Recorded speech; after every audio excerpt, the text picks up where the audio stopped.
भारतीय reserve bank यानी RBI देश में करेंसी नोटों की लगातार बढ़ती मांग को पूरा करने के लिए प्लास्टिक या पॉलीमर नोट छापने पर गंभीरता से विचार कर रहा है। यह नोट लंबे समय तक ना फटेगा और ना ही गलेगा, साथ ही इसे बनाने की लागत भी कम आएगी। मीडिया रिपोर्ट्स के मुताबिक पटना और मुंबई में हुई केंद्रीय बैंक की पिछली 2 बोर्ड बैठकों में इस मुद्दे पर विस्तार से चर्चा की गई है। ऐसी संभावना जताई जा रही है कि आम जनता के लिए प्लास्टिक नोटों के इस्तेमाल का पायलट प्रोजेक्ट जल्द ही शुरू किया जा सकता है। आरबीआई की वित्त वर्ष 2025 की सालाना रिपोर्ट से पता चला है कि कागजी नोटों की छपाई पर होने वाला कुल खर्च पिछले वित्त वर्ष के 5,101.4 करोड़ रुपए से बढ़कर 6,372 करोड़ रुपए हो गया था। रुपया शब्द संस्कृत के रुप्यकम से आता है। इसका मतलब होता है चांदी का सिक्का। शुरुआत में जो मूल रुपया इस्तेमाल में लाया जाता था वो चांदी का होता था।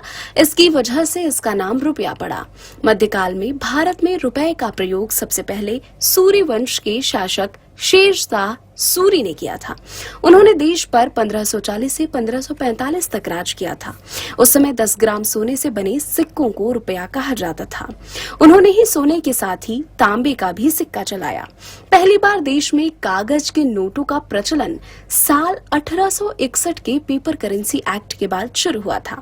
उससे पहले देश में सिक्कों का प्रचलन था। पहली कागजी मुद्रा विक्टोरिया पोर्ट्रेट मुद्रा थी। ये नोट 10, 20, 50, 100 और 1,000 रुपए के नोट में उपलब्ध थे। नोट पर क्वीन की तस्वीर थी और यह 2 भाषाओं में उपलब्ध थे। वर्ष 1923 में जॉर्ज पंचम की तस्वीर के साथ ही अधिक भाषाओं और विवरण वाले नोट प्रकाशित हुए। नोटों की प्रिंटिंग बैंक ऑफ इंग्लैंड में होती थी। 1928 में भारत पहली बैंक नोट प्रेस नासिक में स्थापित हुई। रिजर्व बैंक भारत की अर्थव्यवस्था को नियंत्रित करता है।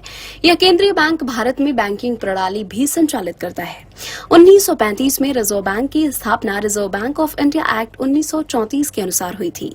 1938 में आरबीआई ने सबसे पहले 5 रुपए का नोट जारी किया था। बाद में इसी वर्ष 10, 100, 1000 और 10,000 रुपए के नोट जारी किए गए। 1940 में 1 रुपए का नोट जारी हुआ और फिर 1943 में 2 रुपए का नोट जारी कर दिया गया। आजादी से पहले आरबीआई स्वतंत्र बैंक हुआ करता था, लेकिन स्वतंत्रता के बाद इसका राष्ट्रीयकरण कर दिया गया। पूरे भारत में रिजर्व बैंक के कुल 29 क्षेत्रीय कार्यालय हैं। बैंक का मुख्यालय मुंबई में स्थित है।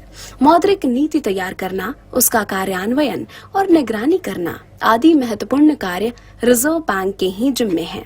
मुद्रा जारी करना, उसका विनिमय करना और परिचालन योग्य न रहने पर उन्हें नष्ट करना भी आरबीआई का काम है। आज भी देश में जारी हर नोट पर रिजर्व बैंक के गवर्नर के साइन होते हैं। आइए जानते हैं कि क्या होगा प्लास्टिक के नोट बनाने से फायदा।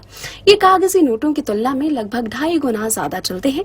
ये पानी, चाय या कॉफी गिरने से खराब नहीं होते हैं और इन पर गंदगी नहीं चिपकती है। फटने या कटने के बाद इन नोटों को रिसाइकल करके अन्य प्लास्टिक उत्पाद बनाए जा सकते हैं। आप इस बारे में क्या सोचते हैं? कमेंट करके हमें जरूर बताइएगा। वीडियो पसंद आए तो लाइक करें और चैनल को सब्सक्राइब करें।